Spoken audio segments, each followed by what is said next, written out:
Baik para hadirin peserta metode penelitian dan statistik. Bismillahirrahmanirrahim. Assalamualaikum warahmatullahi wabarakatuh. Waalaikumsalam warahmatullahi wabarakatuh. Oke, para peserta didik yang saya hormati, alhamdulillah, puji syukur kehadirat Allah yang senantiasa memberikan nikmat kesehatan dan kesempatan sehingga kita bisa tetap menyelenggarakan proses pembelajaran, ya, sehingga kita terus berupaya meskipun secara daring, kita tetap bisa melaksanakan perkuliahan. Tidak lupa pula salawat dan taslim senantiasa kita kirimkan kepada junjungan Rasulullah SAW beserta para sahabat yang telah memberikan kita petunjuk bagaimana kemudian menganalisis sebuah perilaku masyarakat sehingga kita kembangkan menjadi sebuah materi ilmu pengetahuan, yaitu metode penelitian. Nah, ya, jadi silahkan Pak kameranya, Ibu, ya silahkan. Ya, saya juga ya di kampung Pak, ya Pak Ibu, saya juga di Jeneponto. Kebetulan saya lagi di sekitaran wilayah dekat-dekat menuju Malakaji, pedalaman juga ya. Alhamdulillah berusaha cari ke tetangga-tetangga bagaimana koneksinya sehingga bisa lebih baik. Semoga ini tetap terjaga ya. Ini tentu upaya kita supaya bisa saling mengenal, bisa saling memudahkan kita dalam pembelajaran. Baik, para peserta yang saya hormati, banyak hal yang kemudian telah disampaikan oleh Prof. Syahrudin, ya, beliau adalah guru saya juga.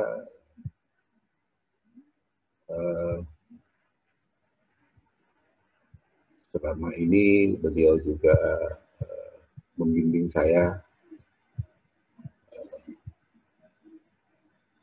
sehingga sekarang saya bersama beliau bisa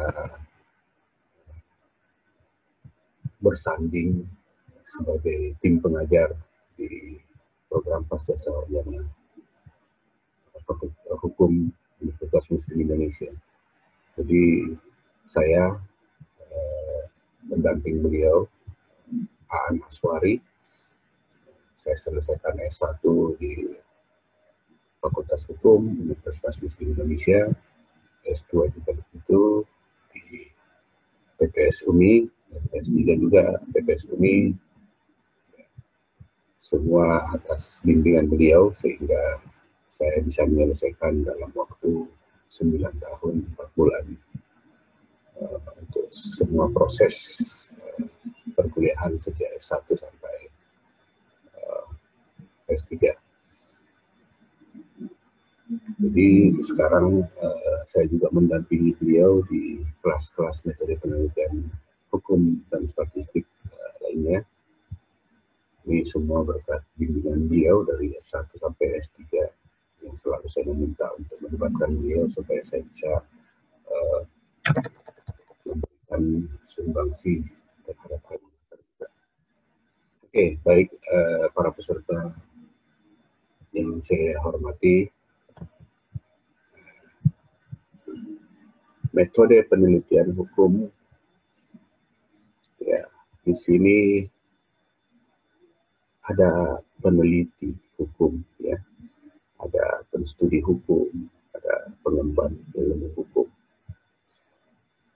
Jadi harapan kita adalah mampu melakukan riset sesuai dengan karakteristik metode penelitian hukum yang baik. Ya, karena ada juga sih sebenarnya sebuah riset yang kita lakukan, namun tidak bisa dikatakan baik, tidak bisa dimanfaatkan, tidak bisa dijadikan referensi, ya, referensi dalam pengembangan pengetahuan. Sebagaimana kita adalah penstudi ilmu hukum, nantinya kita mengemban ilmu hukum ini apa sih dalam perkembangannya, ya, kemudian kita bisa sampaikan kepada masyarakat sehingga mereka bisa mendiseminasikan ilmu pengetahuan ini. Nah, para hadirin yang saya hormati, di sini diseminasi, ya. Jadi ada kegiatan, ya, ada kegiatan yang kita lakukan melalui penelitian hukum, ya. Ini sebuah kegiatan kita lakukan. Kita tujukan kepada sebuah kelompok atau individu, ya, sebagai target kita. Jadi penelitian ini kita kemudian hadirkan, kita bentuk, kemudian ia menjadi sebuah referensi yang sebenarnya kegiatan ini kita tujukan kepada kelompok masyarakat. Misalnya kita sebagai negara hukum, ya, ini adalah kelompok masyarakat yang mengedepankan hukum. Ya.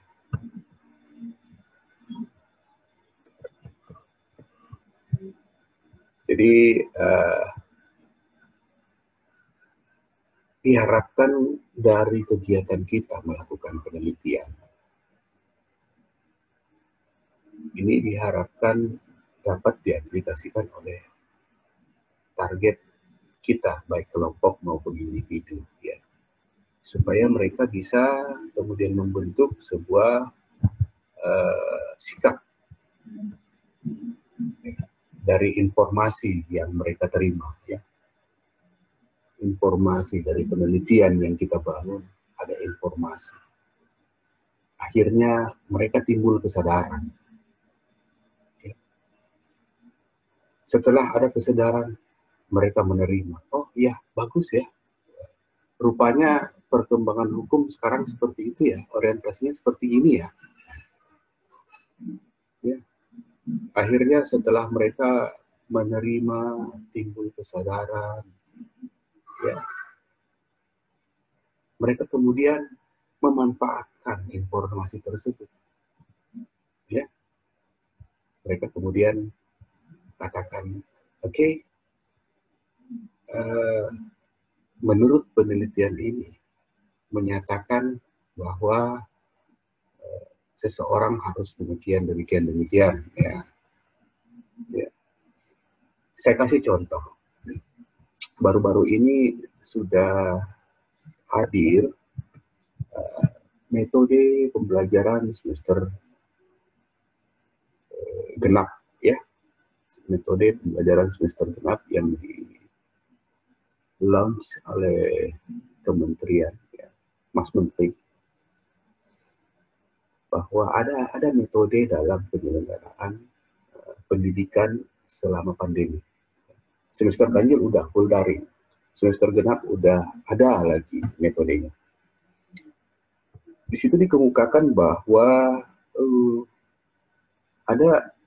ada hal-hal yang menyimpang, ada hal-hal yang menyimpang dalam kehidupan peserta didik. Ya, kalau Anda bisa mencari panduan penyelenggaraan pembelajaran semester genap, ya, di situ bisa menjadi pembelajaran. Di sini saya bacakan sedikit bahwa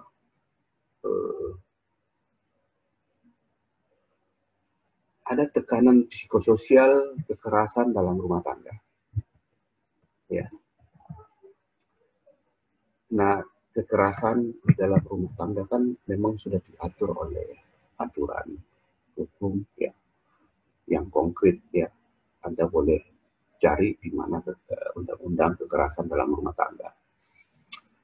Akhirnya ini mencetuskan sebuah sikap karena didiseminasikan, ya, dimanfaatkan. Kita percaya bahwa aturan hukum itu memberikan kita informasi sehingga timbul kesadaran kita tidak boleh melakukan kekerasan di dalam rumah tangga. Akhirnya kita menerima dan memanfaatkan informasi tersebut ya, dari undang-undang kekerasan, pencegahan kekerasan dalam rumah tangga.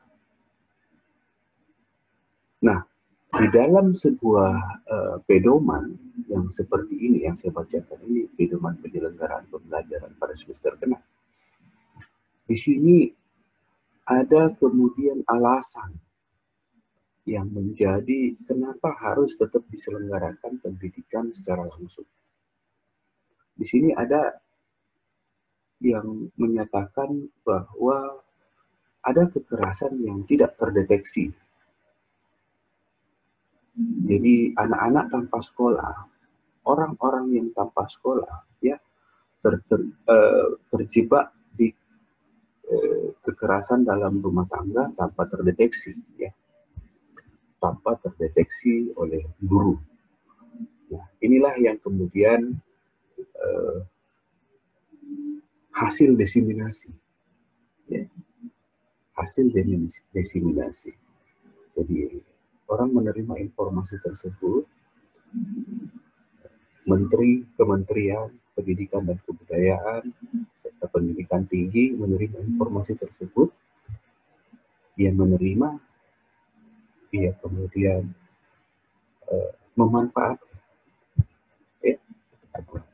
Inilah yang kemudian boleh kita jadikan semangat awal ya dalam membuat sebuah penelitian hukum. Ya. Jadi apa yang disampaikan dalam pedoman tersebut oleh Mas Menteri bukan berarti ada satu atau dua penelitian saja. Jadi berasal dari beragam penelitian yang memberikan masukan-masukan, memberikan informasi untuk membentuk sebuah kesadaran dan membentuk sebuah perilaku. Ya. Akhirnya Mas Menteri membuat sebuah perilaku, pedoman bagaimana berperilaku seharusnya. Untuk kemudian ada di sini dalam pedoman ini untuk yang zona green, oke, boleh, zona kuning ya ada metode-metode tertentu, dan merah tetap masih melakukan sistem pembelajaran daring. Ya, jadi saudara-saudara sekalian, dengan metode penelitian hukum, kemudian kita mampu menyelesaikan persoalan. Ya, persoalan. Karena ini tadi contohnya adalah sebuah persoalan. Ada kekerasan dalam rumah tangga yang tidak terdeteksi. Ya, ini lahir dari sebuah kesimpulan penelitian. Dan penelitian itu memerlukan proses penyelidikan, proses analisis, proses untuk menginterpretasi data, untuk menjawab problematika hukum yang terjadi. Jadi itu sedikit pengantar dari metode penelitian hukum menurut saya. Jadi ini juga saya disampaikan oleh Prof. Syarwin Anawi sebagai penanggung jawab untuk kuliah ini, bahwa tetap memberikan bagian awal daripada metode penelitian hukum. Oke, baik. Jadi dalam metode penelitian hukum perlu memang dipahami bahwa ada sebuah karakter yang normatif di dalam hukum, ya. Ini karena kita akhirnya diragukan oleh banyak kalangan untuk memahami ilmu hukum ini. Dia mulai meragukan hakikat daripada kita punya logika dan penalaran yang khas, ya. Kekhasan itu karena senantiasa dia kemudian mengkaji hukum itu dengan melihat dirinya sendiri. Dia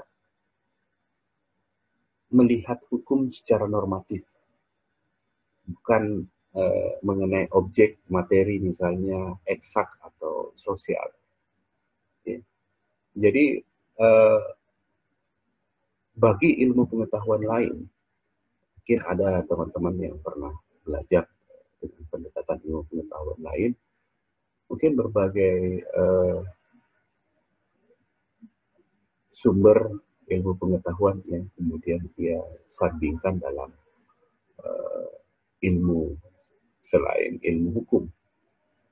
Sehingga bisa kelihatan bahwa ilmu pengetahuan yang dia pelajari bisa masuk dalam materi eksak maupun materi sosial. Tapi kalau ilmu hukum, ya sebagaimana kita belajar tentang teori ilmu hukum di S2, tentu kita sudah memahami bagaimana kemudian konsep Rainer Rahlir misalnya, ya, teori hukum murni, ya, yang tidak ingin yang tetap menjaga kesucian daripada hukum dan tidak ingin diganggu oleh anasir-anasir di luar daripada hukum. Jadi inilah yang kemudian agak sulit diterima oleh kalangan ilmu pengetahuan lain. Nah, dia hanya melihat hukum secara normatif. Dia memiliki cara berpikir sendiri, tersendiri. Saya pikir teman-teman juga pernah diingatkan, bukan maksudnya diajar lagi ya, tapi diingatkan di dalam pra S2 ya, pra S2 ada logika dan penalaran, karena waktu S1 pasti Anda pernah belajar tentang penalaran hukum. Jadi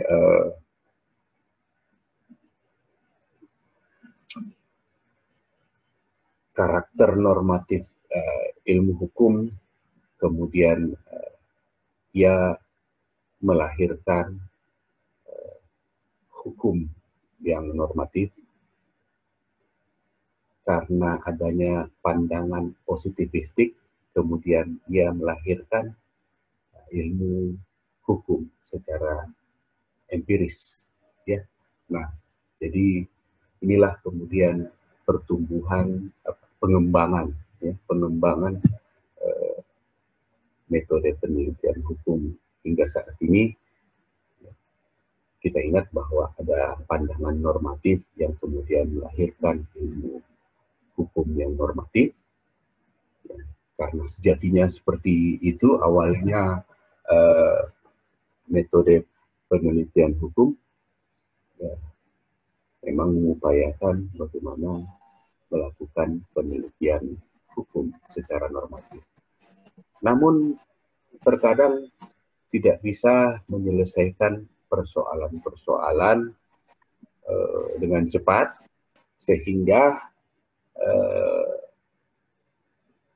adanya pandangan positivistik, ya, dengan pandangan normatif yang melahirkan normatif, adanya pandangan positivistik yang sedemikian rupa sehingga ia kemudian mencoba melahirkan sebuah ilmu hukum yang empiris, ya, yang kemudian melibatkan ada beberapa hal yang memang tidak bisa terjelaskan secara kontekstual, ya, sehingga ia kemudian memberikan masukan, ya, ia kemudian memberikan masukan bagi ilmu hukum, ya. Makanya kita kemudian mengenal dengan adanya sosiologi of law atau sosiologi hukum, ya. Di sini kita benar-benar mencoba menganalisis sesuatu secara seimbang, ya. Tidak hanya persoalan yang kita analisis, tapi juga sebuah keadaan yang baik juga kita analisis. Ya. Dalam materi sosiologi hukum, ya tentu saya ingatkan sedikit bahwa di sini kita tidak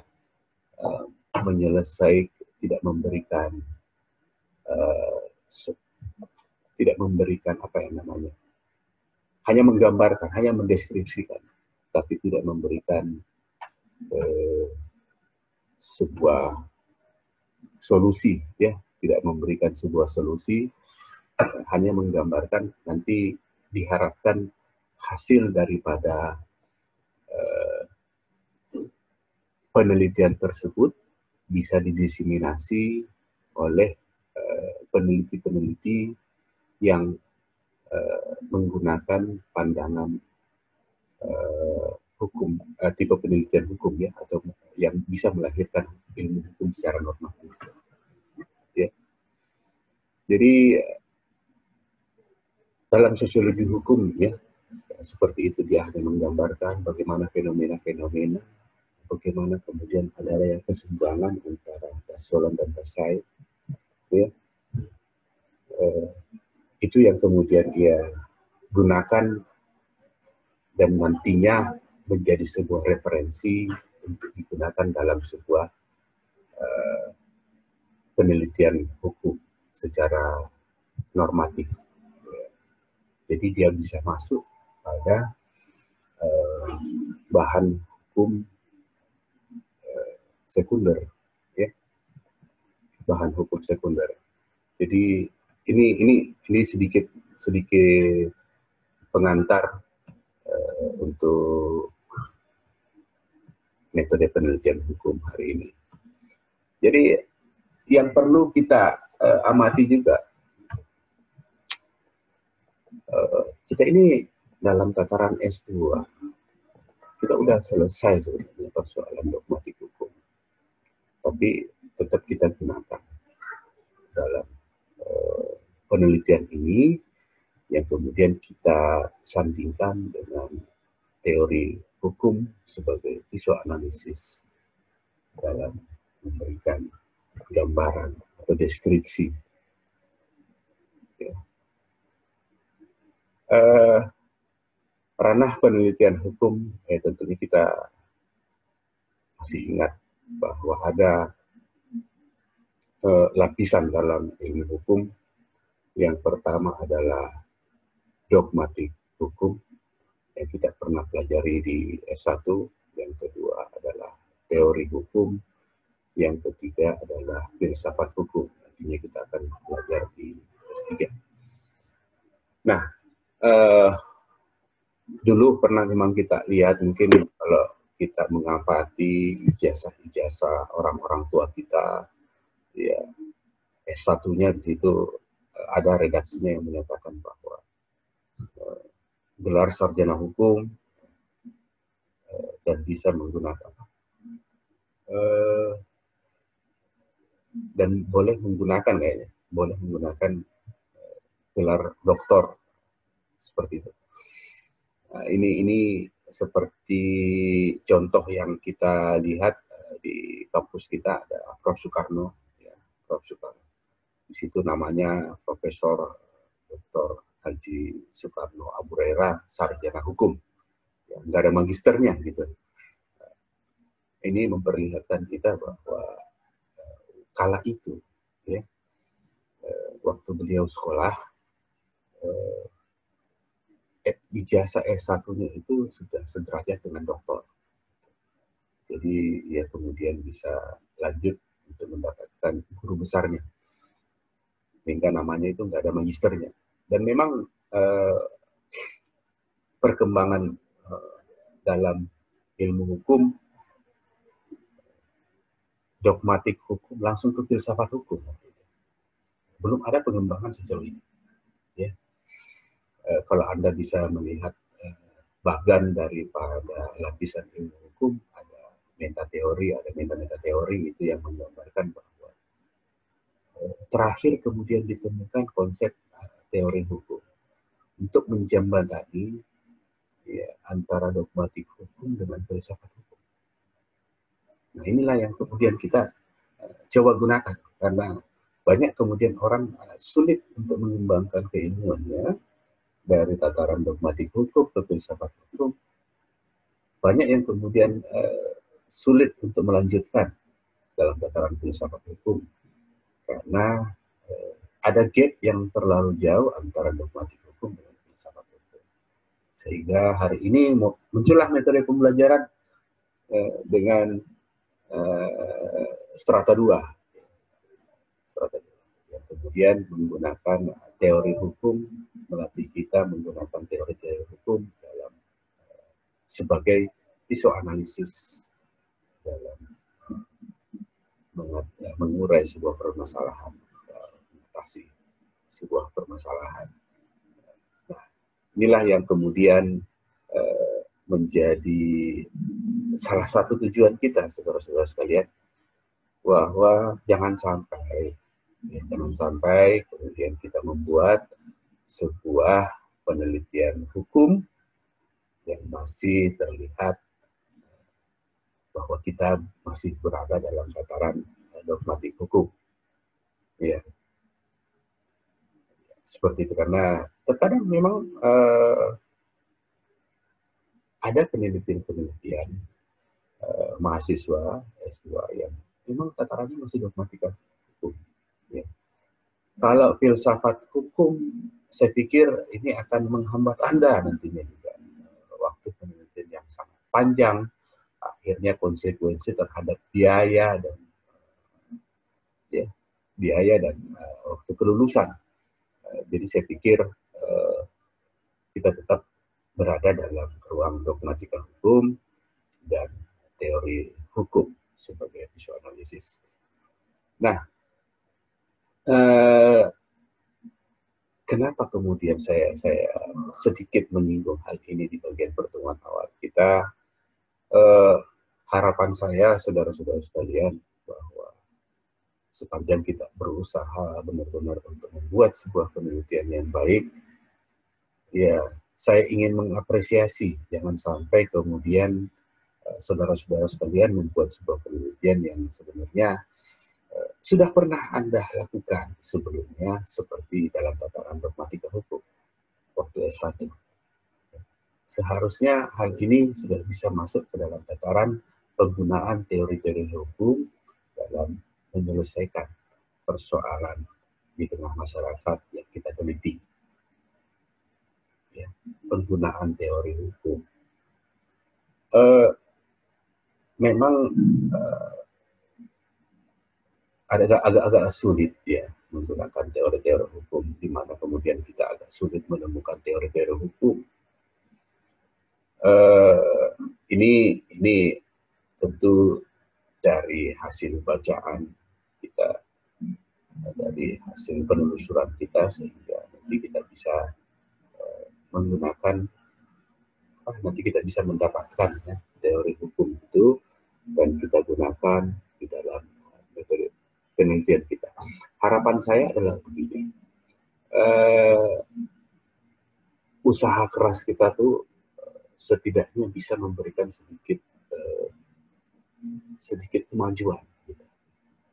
Sedikit kemajuan, nggak stagnan pada tataran dogmatik. Jadi sama-sama sebenarnya saya sebagai pengajar hari ini, mungkin dalam kesempatan ini, sebenarnya tutor sih ya, sebenarnya saya hanya memfasilitasi teman-teman sekalian. Ya. Bagaimana nanti penelitian Anda, nanti kita sama-sama untuk selesaikan. Karena bukan saja hasil daripada penelitian yang Anda buat itu bisa dijadikan referensi bagi sebuah kelompok atau target, tapi metode yang Anda bangun juga itu bisa dijadikan referensi bagi orang lain.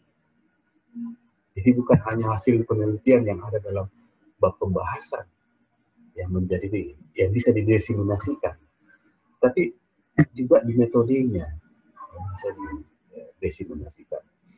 Nah, inilah yang saya katakan perlu kemudian kita mengingat bahwa ranah penelitian hukum dalam tataran S2 memang harus menggunakan teori hukum.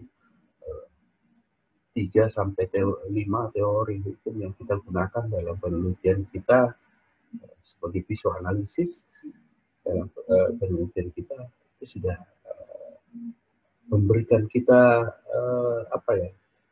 kemampuan dari hasil latihan kita mengurai sebuah masalah menggunakan teori sebagai visual analisis.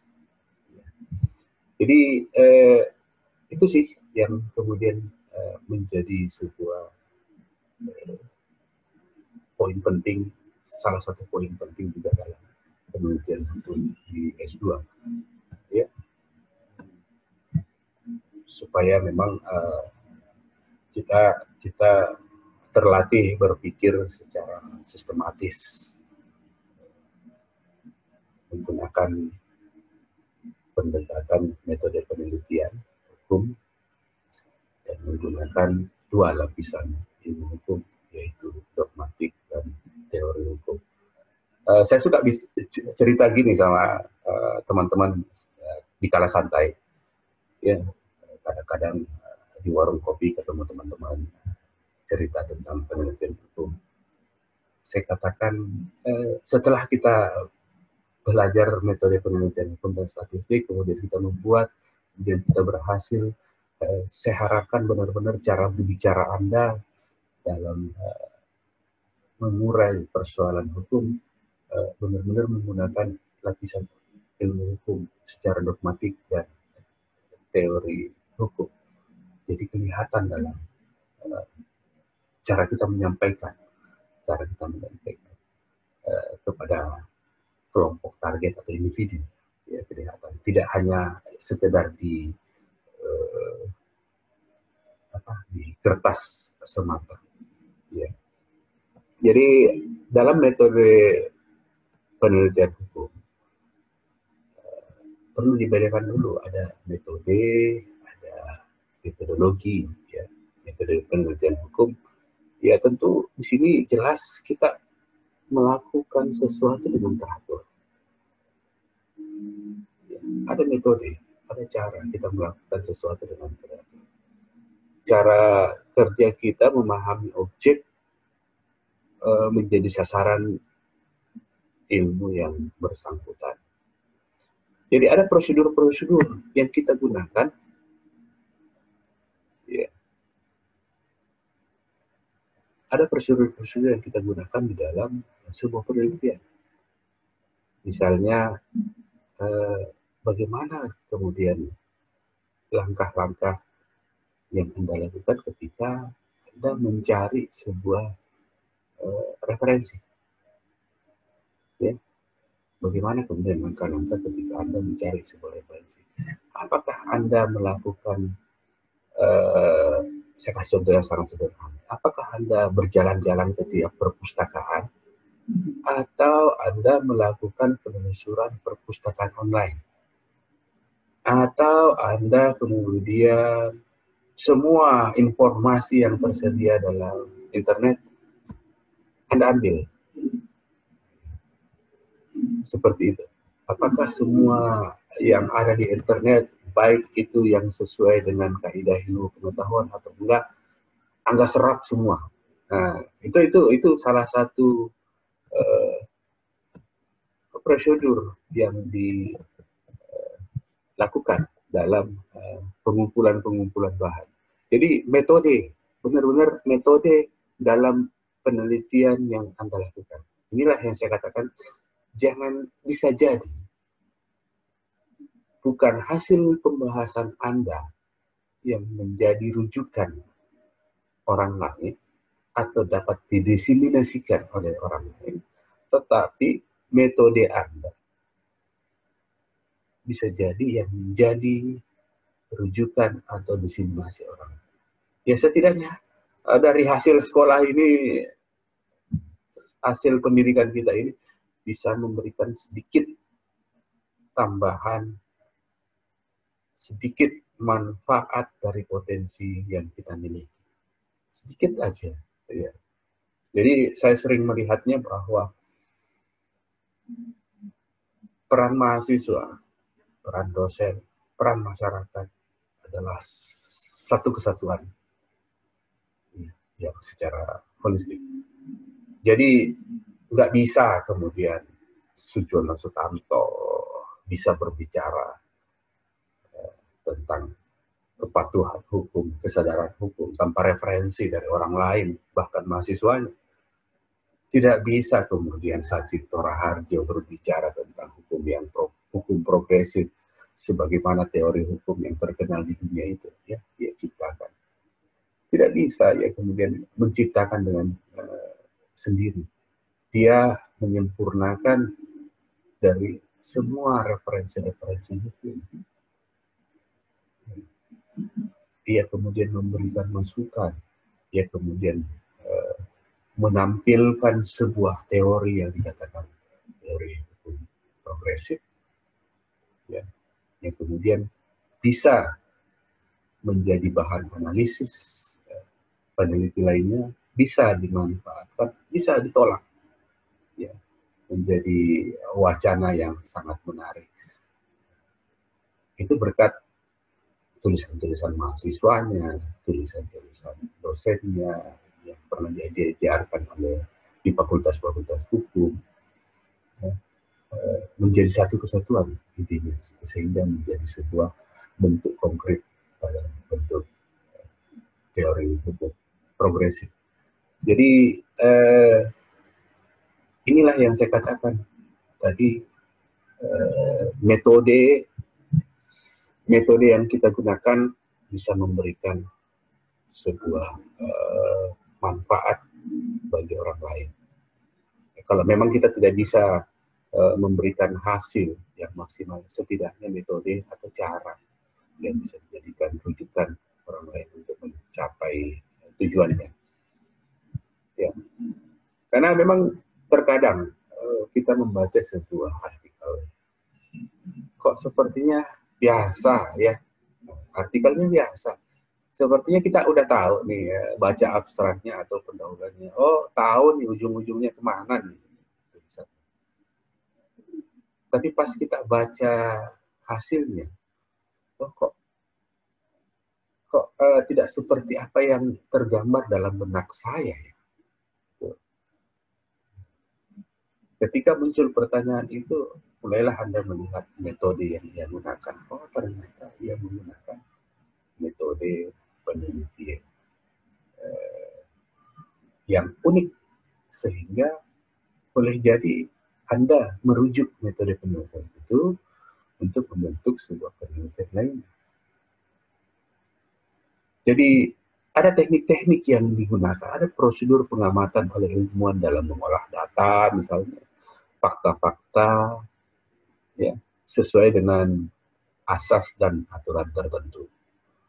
Jadi terkadang kalau saya melihat ada metode penelitian yang menyatakan bahwa menurut seperti ini menurut ini dalam bab 3 metode penelitian, saya melihatnya itu metodologi, ya, ilmu tentang cara melakukan sesuatu dengan teratur. Ya. Jadi sebenarnya buku metode penelitian hukum itu sebenarnya agak jarang sih disitasi, ya, kecuali ia memberikan contoh yang konkret menurut hasil penelitian terdahulu. Mungkin kalimat itu atau paragraf itu bisa digunakan sebagai rujukan dalam sebuah penelitian di bagian pembahasan atau di bagian pendahuluan. Ya. Tapi kalau dalam metode penelitian kemudian menurut ini metode tipe penelitian, yaitu boleh-boleh saja menggunakan kutipan. Tapi saya katakan ketika terlalu banyak juga kutipan di dalam bab 3 metode penelitian, terlihat seperti sebuah metodologi, ya, bukan metodenya penulis itu sendiri. Terlihat seperti ngambil paragraf-paragraf saja, kemudian mencoba mengikuti cara-cara peneliti yang membuat sebuah buku metodologi penelitian. Ya. Karena sebenarnya masing-masing memiliki metode tertentu dalam melakukan penelitian. Metode yang khas. Ya. Ya, sepanjang semuanya direncanakan dengan baik, sepanjang tidak bertentangan dengan kaidah-kaidah penulisan karya ilmiah, sepanjang dapat dipertanggungjawabkan. Ya. Saya pikir sepanjang dia rasional, ya, saya pikir nggak ada yang salah dalam metode penelitian itu. Jadi saya melihat membaca buku metode penelitian untuk memberikan kita kemudahan dalam membuat sebuah cara dalam melakukan penelitian. Saya melihatnya seperti itu. Jadi boleh Anda menggunakan cara yang lain dalam membuat sebuah penelitian sepanjang ia memang benar-benar sesuai dengan syarat pembentukan ilmu pengetahuan. Ya, dia direncanakan, dia punya metode yang jelas, dia rasional, ya kemudian dipertanggungjawabkan. Ya setidaknya syarat-syarat itu kemudian bisa terwujud dalam sebuah metode penelitian, nah itu sah-sah saja. Kalaupun kebetulan sama kita punya cara dengan cara yang ada dalam metode penelitian, ya nggak apa-apa kalau kita kutip. Tapi kita sebutkan bahwa kebetulan sama dengan cara yang ingin kita gunakan dalam sebuah penelitian. Jadi jelas bahwa metodologi penelitian itu ilmu tentang metode. Kalau metode penelitian ya tentu bagaimana kemudian peneliti tersebut, cara peneliti tersebut dalam meneliti, ya, dalam meneliti.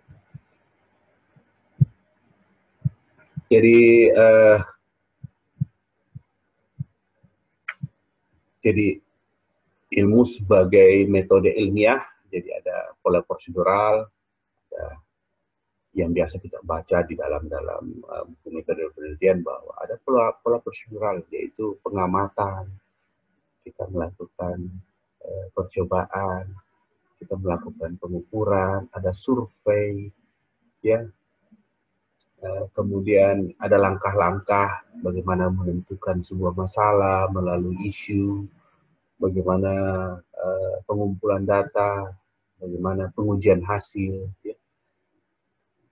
Nah, di sini juga ada berbagai teknik yang kita lakukan ya, dalam metode penelitian. Ya. Kita membuat daftar pertanyaan, kita membuat wawancara, pengamatan, perhitungan. Hari ini nggak lagi kemudian kita sibuk-sibuk cari orang untuk mengisi ya, kuesioner kita. Salah satu teknik yang lahir kemudian ada Google Form, ya. Kemudian kita bisa cluster di dalamnya, bagaimana kita membentuk sebuah pertanyaan agar data yang kita raih itu benar-benar data yang baik, ya, data yang sesuai yang kita butuhkan. Alat-alat juga dalam metode, ya, kita kadang gunakan berbagai alat. Hari ini di masa pandemi kemampuan penelusuran ditingkatkan, ya tentu penggunaan komputer, kemudian kita terus kita latih, ya.